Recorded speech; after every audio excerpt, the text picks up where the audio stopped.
There's too many brands in this world, too much fighting for the same space, too much same. So how do we build a brand in a modern framework? We've got 13 ways, and we're going to talk through those today. MC? Hey, Dave. How's it going? Good, mate. How are you? Yeah, good. It's good. Let's start with innovating the product, because that's got to be the first cab off the rank. Sure.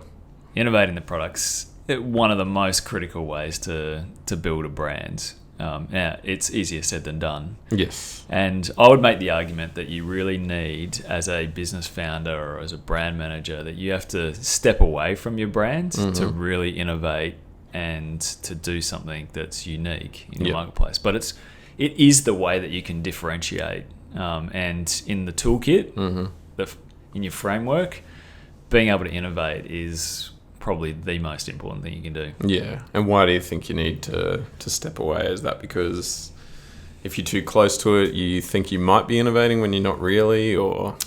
Yeah, I mean, I think, we just we don't often use the silence or the step away or the unbusy work to really assess how we can make something better, how we can improve it. Yep. And we're just too close to things oftentimes. So and I think if you have that ability to step away from what you've currently got to think about where you want it to be in the next 5 years, and even if that technology is out of reach, even if it's not possible today, to dream it up today, to work towards it, is how you continually stay at the forefront of your brand and how you differentiate yourself in the marketplace. So it's a noisy space, in any market, in any sector. It's always a lot of noise there. So yeah.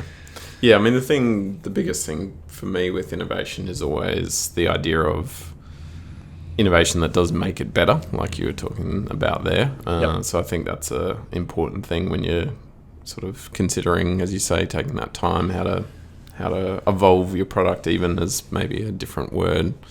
I think innovation gets a lot of buzz, but it's often for innovation's sake.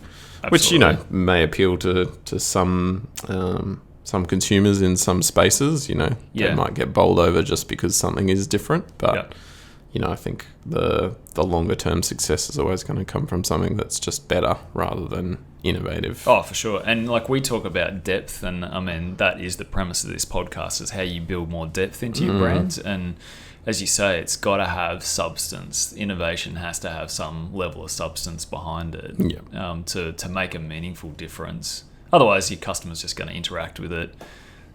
It might just have some bells and whistles, but at the end of the day, it doesn't really have any longevity to it. Yeah, exactly. You're playing in the novelty space there, I think, if it's just novel but not necessarily better. Yeah, absolutely. All right, number 2, breaking up with tradition. And what I mean by this is that tradition is steeped in any sector and in any industry, and you traditionally do what's always been done. This kind of works a little bit hand in hand with innovation, but there's a lot of traditional industries that are out there. And when you break up with a tradition, when you say, no, I'm not going to continue to run my business that way, I'm going to run it completely differently to how everybody else is doing it, that in itself is a great strategy for being able to differentiate your brand. Yeah, I mean, we've definitely seen it, I guess, both with ourselves and then a number of clients that we work with.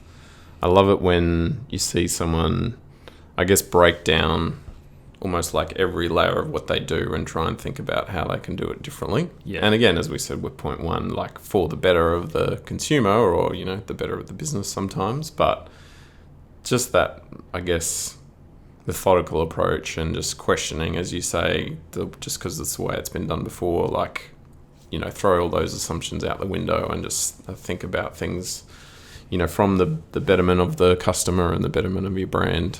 How could we do every little interaction or every aspect of how we deliver a service?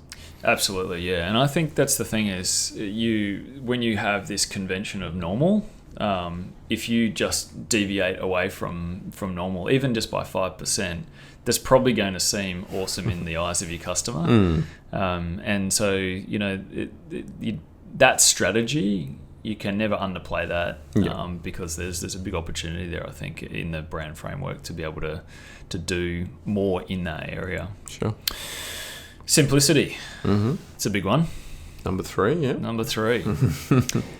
And I think simplicity is actually a bit of a hidden brand strategy, because I feel like there is very noisy in any, especially in retail, but even if you look into like even the services sector, even within the industry that we play in, it's very noisy. And it's very hard sometimes to decipher what somebody's product offering is.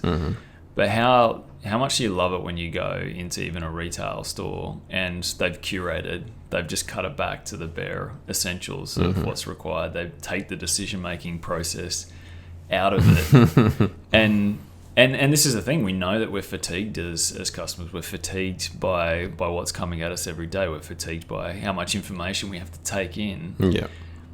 And really what we want is somebody else to help us kind of make those decisions, to make it more simple for us. So that is a great strategy, I think. Yeah, I think you're seeing a lot more of that, as you say, both in the consumer goods space, where you have a lot of these brands that just do, sell one product or a very limited number of products in the same sort of category, and allows them, I guess, to really become experts in that sort of field or deliver the best product in that case. And the same with service businesses, where, as you say, yeah, like if you look at our industry, where they're just doing one very specific part of it, but doing it really well and providing a lot of expertise in that area. Well, a good example, what's that brand of shoe that you wear that's got the wool on the uppers? Allbirds. Allbirds, yeah. I always think that they do an awesome job of simplifying. They've just really taken a couple of products, a couple of uppers and midsoles, and worked a few styles, but just the simplicity of it. Like, I don't have a lot to choose from, but I find that refreshing. Yeah. Like to go there and just know that somebody's done a great job of building a product. Yeah. They've thought through the whole thing, and now they're just offering it to me simply. There's actually a lot of complexity in offering simple, ironically. Yeah. Yeah, well, I think the other thing it allows them to do is craft a really simple and clear brand story around it then too. Yeah. They don't have to communicate 50 different benefits about a bunch of different products, They're all about, simplicity is part of their brand story, but comfort and environmental sustainability and that sort of thing. But it is just 2 or 3 really clear points that just come through because, they've made it so clear and simple, I guess. Absolutely. All right, number 4, give backs.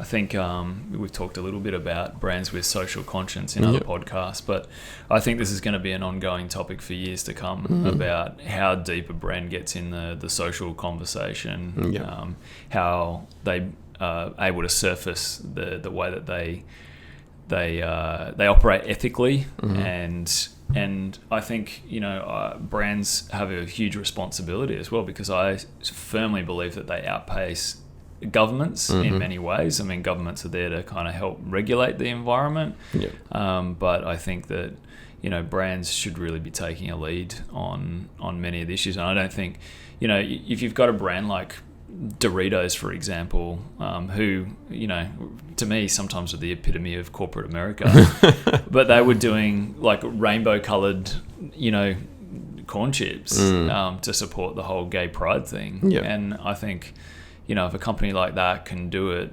who have been in business for a long time, they're really actually, very traditional in many senses, but taking a stand with the social cause. And I think, we've talked a lot about, the brands that really stand out to us with social causes and how they give back to the customer base that supports them as well too. And I think that's an important way to build your brand within a modern framework.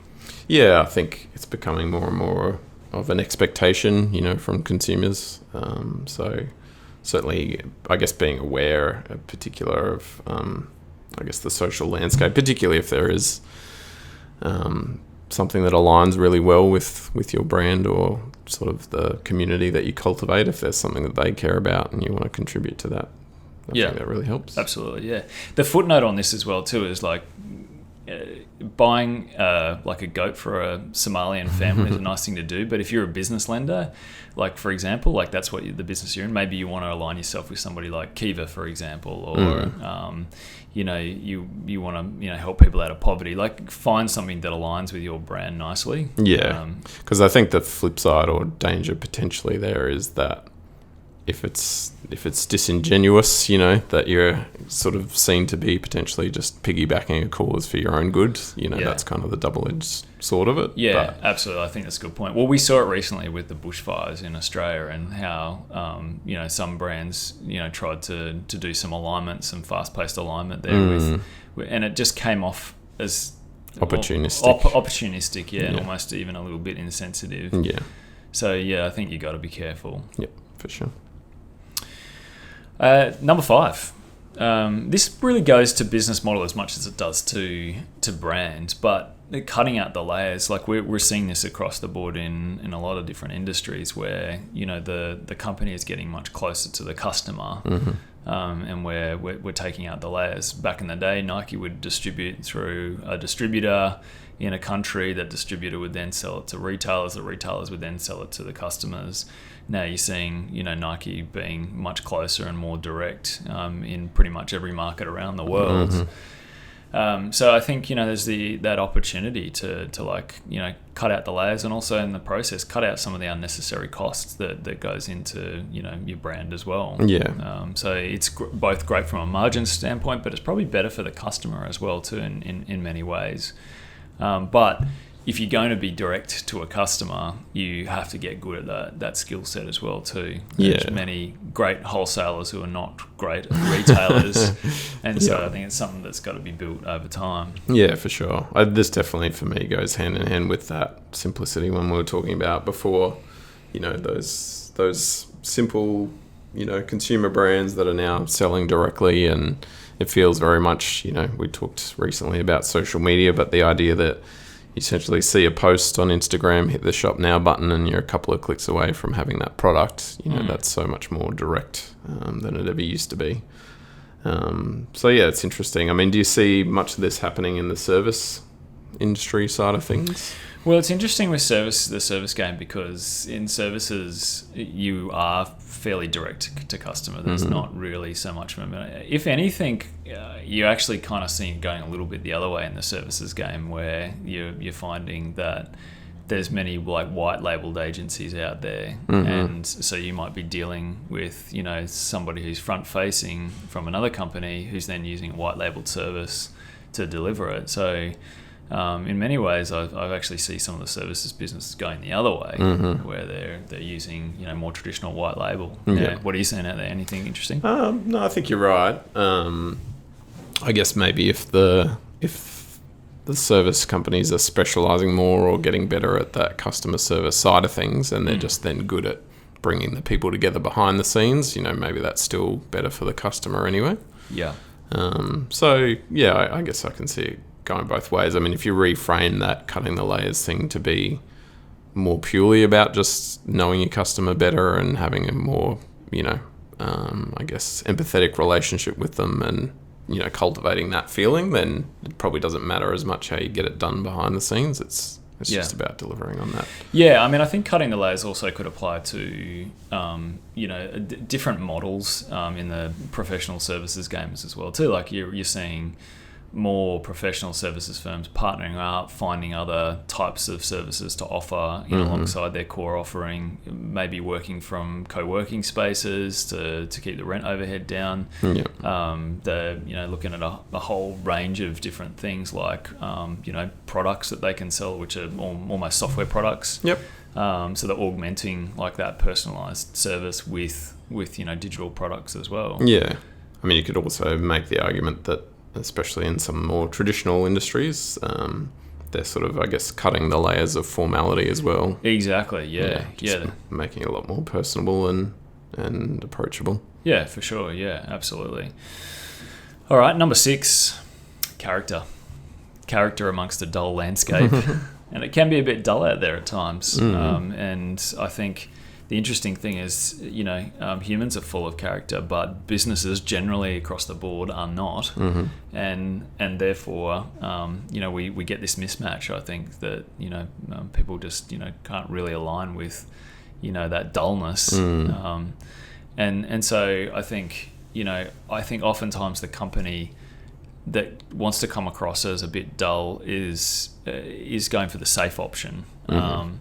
And because that's what they've always done. So by continuing to just be that steady, I can't think of another word other than dull, but I think that's where there's a big opportunity to bring character and to bring personality in, and like we've talked a lot about this, and that's one of the big tools that an agency or a studio has is to inject character into a brand, because it's always there. It's always in the people.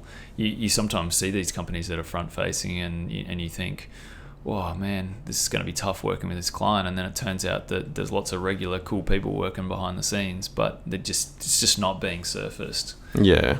I mean, for me, that's actually the potential pump the brakes moment on this particular one. I don't think that this strategy is actually for everyone, and not that we're saying that all of these are for everyone, but this one in particular, I think, there's a bit of danger there in trying to be funny or quirky, even if that's not who you are. For sure. Because it isn't right for every brand. Certainly, I think there's an opportunity to, as we've talked about many times, to be genuine and to try and let a bit more of who you are come through. But I don't think that always, I guess, involves the sort of character that I think that you're talking about. Yeah, maybe what I'm trying to get at is that if you're a brand that wants to be a bit safer and maybe a bit more straighty 180, that you do it in a human way, rather than kind of corporate speak. Yeah. And I think that's maybe the distinction. Yeah. Because I think you're right that not every brand should aim for quirky. That's not what I'm saying. But I do think that that human element's always got to come through. Yeah, totally agree. We're going to pull up stumps right there. This episode went a little longer than our normal program, and we decided to split it over 2 podcasts. If you want to hear more on this topic, subscribe to Layers, and part 2 will appear in your feed.